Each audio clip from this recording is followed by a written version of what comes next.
It's another edition of Time About the Movies, and today we're taking a look at the films of October 5th, 2001. We got 4 films to look at today, so let's go ahead and jump on into it. And we'll start off with the biggest new release of the weekend, and that is Denzel Washington and Ethan Hawke in the crime thriller Training Day. There's some profoundly evil people walking the streets right now. I don't handicap myself with rules. You ain't no police. That's that book. It can't be like this. I'm the police. King Kong ain't got nothing on me. You never know. That's the point.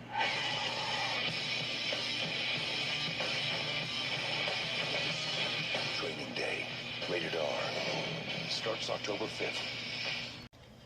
So in Los Angeles, a city where streets are overrun by drug dealers, those who have sworn to uphold the law are breaking them to clean up the streets. Denzel Washington plays an LAPD detective, a veteran narcotics officer, whose methods of enforcing the law are questionable, if not corrupt. Training Day follows Harris as he's joined by rookie Jake Hoyt, played by Ethan Hawke, on a 24-hour period. Ethical dilemmas arise for Hoyt as well as the audience as questions present themselves as to whether or not Harris's methodology for ridding the streets of South Central Los Angeles of drugs is right or wrong. I mean, honestly, if you watch the movie the first time around, you could pretty much figure out which side Denzel Washington is on, and for that, that just makes it all the more awesome for him in this movie. I mean, you can see why he won the Oscar for Best Actor here, why Ethan Hawke was nominated for Best Supporting Actor, because they're both fantastic to watch in this movie. They're both very good. The story takes place over the course of a 24-hour period, and it's just very well done. It's a movie that is very intense, very in your face, very much making you wonder, how is this going to end when it's all said and done? It keeps you on the edge of your seat. In a movie like this, it's very well done. Like, the cast in this movie is fantastic alone. Like, not only just Washington and Hawke alone, but also you have Scott Glenn, Cliff Curtis, Eva Mendes, Dr. Dre, Snoop Dogg, Macy Gray.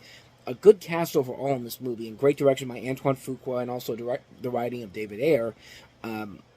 It's a really good movie, man. I don't think I really need to say too much more about this movie. It hasn't already been said already. It's one of the reasons why I say that Denzel Washington is one of our greatest actors, because this is, if not the greatest actor, because of this movie right here. I mean, he commands the screen in this film. When he's on screen, his presence is felt, and he really does give the best performance of the entire movie. Like, it has lines to it. It's had a lasting legacy, a terrible TV series that was on CBS for only one season, and not surprising, it was on CBS. I mean, if the network that couldn't do Rush Hour and True Lies couldn't, in series form, tried to do it with Training Day, what did you think was going to happen? Like, it was already done on arrival the moment when somebody said, let's swap the roles around. Like, it's going to be the Ethan Hawke character now as the corrupt cop, and the black cop is going to be the guy who's the rookie, and it just didn't work out.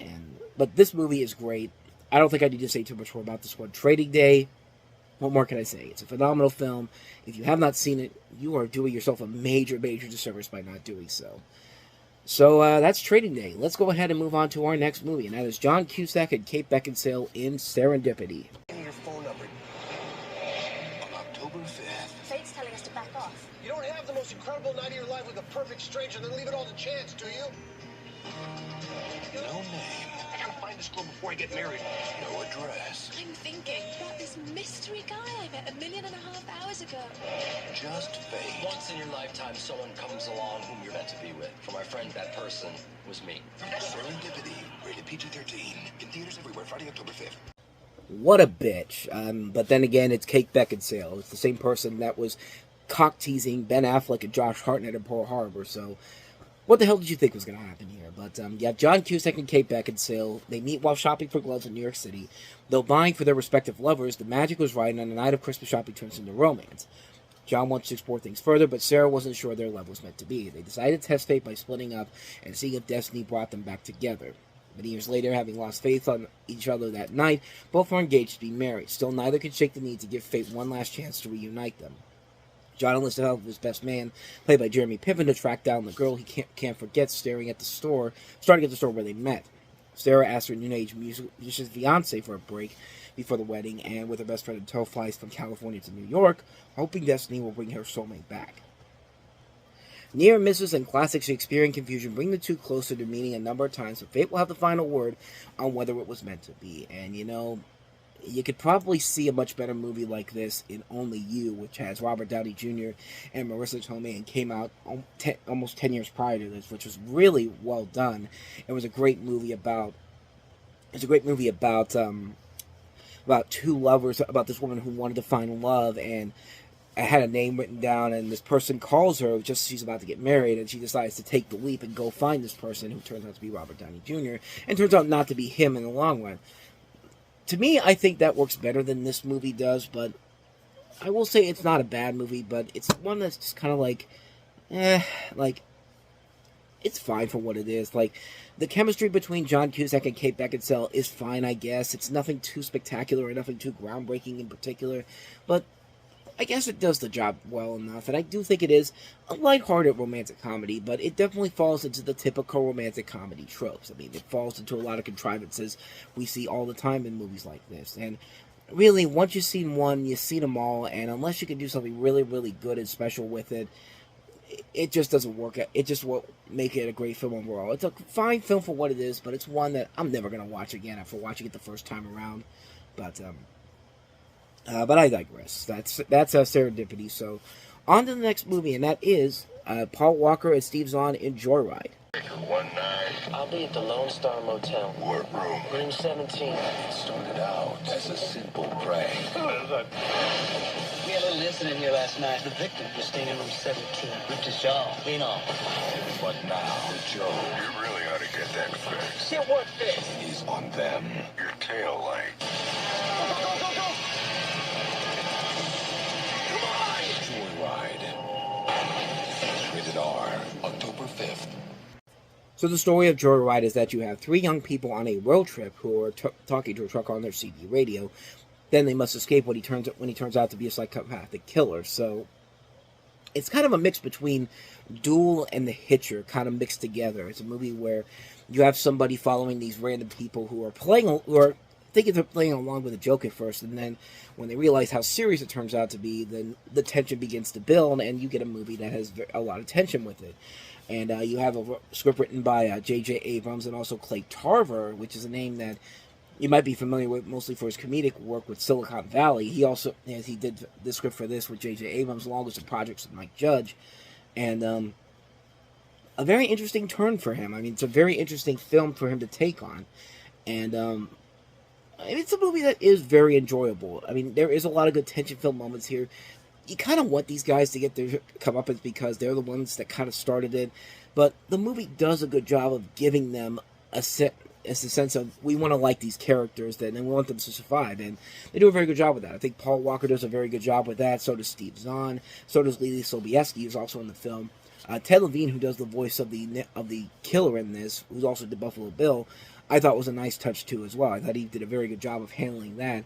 It's a very tension-filled movie, and it does keep you on the edge of your seat and wondering how it's going to end and what's going to happen next. But it's a very good film. I definitely recommend checking it out.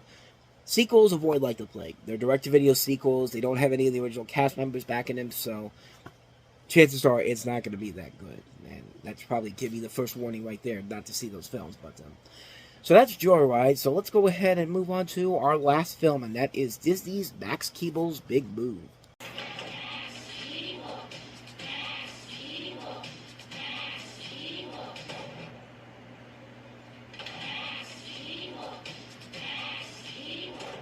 October 5th.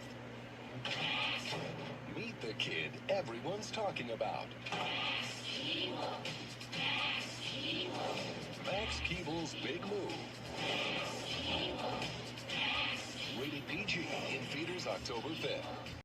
That's probably the best joke in the entire movie, but you ever see a movie where you think to yourself, man, this had to have been a Disney Channel original movie that they decided to blow up for the big screen? Maybe you didn't, but that's how I felt about this movie. This looked like a Disney Channel movie they blew up for the big screen because, man, I remember hearing about this movie back in the day, and when I finally got to watch it, when it finally came out on video, almost a year later, which should probably tell you right there, the fact that back then, it was usually a 4-month difference between theatrical and then, the video release of a movie. It's the fact that I remember this coming out, I think on video around June or something, June or July. This is not because the movie was a big hit. No, far from it. This movie was not the biggest hit at the box office, but it didn't get the worst reviews from critics. But if you wonder what the story is, you have Max, played by Alex D. Linz, the kid from Home Alone 3, and his friends. They go to junior high school, only to learn that Max's family will soon move elsewhere. Max resolves to get even with those who bully him and his friends before he leaves, since he will not remain there long enough to face discipline for anything he does. But surprise, surprise, the world of comedy hijinks says, oh, they're not moving after all. So it's just like, yeah, this kid's pretty much fucked with some of the stuff that he does in this movie. But the thing about this movie to me is that it felt like a movie that it was trying to be like Snow Day. In fact, it has two of the same kids from Snow Day in it, Josh Peck and also Xena Gray, who played the main girl character in that movie. And it felt like a movie that was trying to be its own Snow Day mixed in with a little bit of Pete and Pete, which then again, Pete and Pete Snow Day was supposed to be a Pete and Pete movie back in the day. And the movie really does not make a whole lot of sense in general when you really think about it. I mean, what's supposed to happen when he realizes that, the movie just, like, it really doesn't know exactly what it's trying to accomplish here?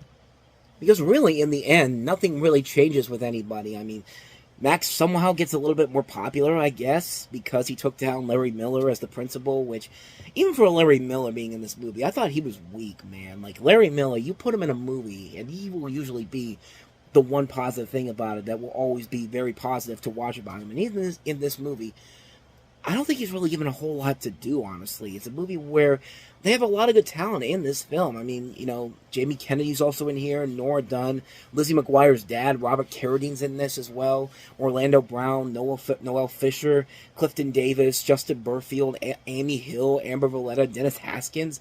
Tony Hawk is in this movie as a cameo in this. But Dante Basco is also in here as well, too. But they have good talent in here, but the script just really is not... It doesn't feel like a film that was intended... Like I said, it was intended to be a big screen release. Like, it felt like a movie that was supposed to go straight to the Disney Channel, but someone said, that kid from Home Alone's popular, we think, so let's make a movie let's put him on the big screen. I mean, hey, it worked for Snow Day, but Snow Day worked because Snow Day was actually a fun movie and actually made sense.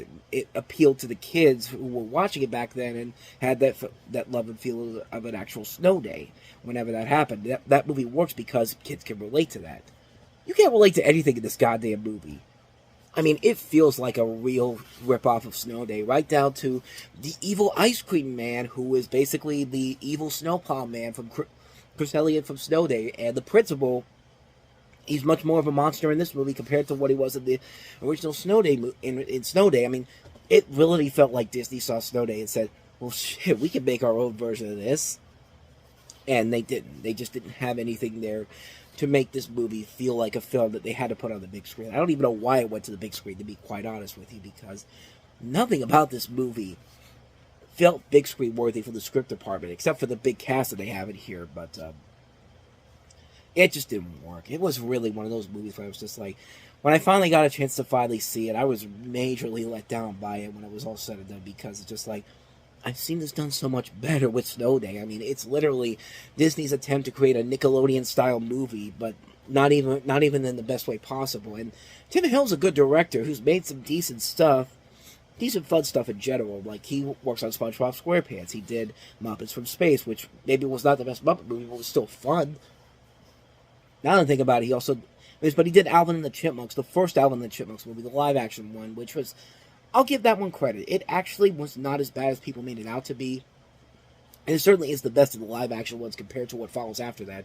He did the SpongeBob movie, Sponge on the Run, which was a lot of fun.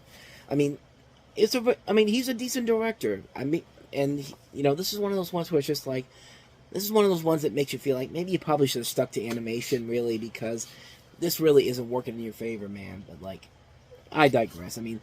It's got some people find a nostalgic feeling for it, just like I do with a lot of movies that not a lot of people really like. But hey, me personally, I did not find too much to like about Max Keebler's big move. At least in my personal opinion, I didn't. And so with that said, we wrap up another edition of Time About the Movies. When we meet next time, we'll take a look at 4 more movies, including Bruce Willis, Cate Blanchett, and Billy Bob Thornton in the crime comedy Bandits, Chris Kattan in Corky Romano, Jackie Chan in Iron Monkey, and also David Lynch's Mulholland Drive. So 4 films we'll take a look at next time we'll delve into those on the next episode. But until then, thank you so much for watching, and if you want to see more videos like this, please hit the place on the next page, check out the previous episode, and also don't forget to hit the like and subscribe button if you want to see more videos like this on this channel. So with that said, I am off. I will see you guys next time, and until then, as always, take care.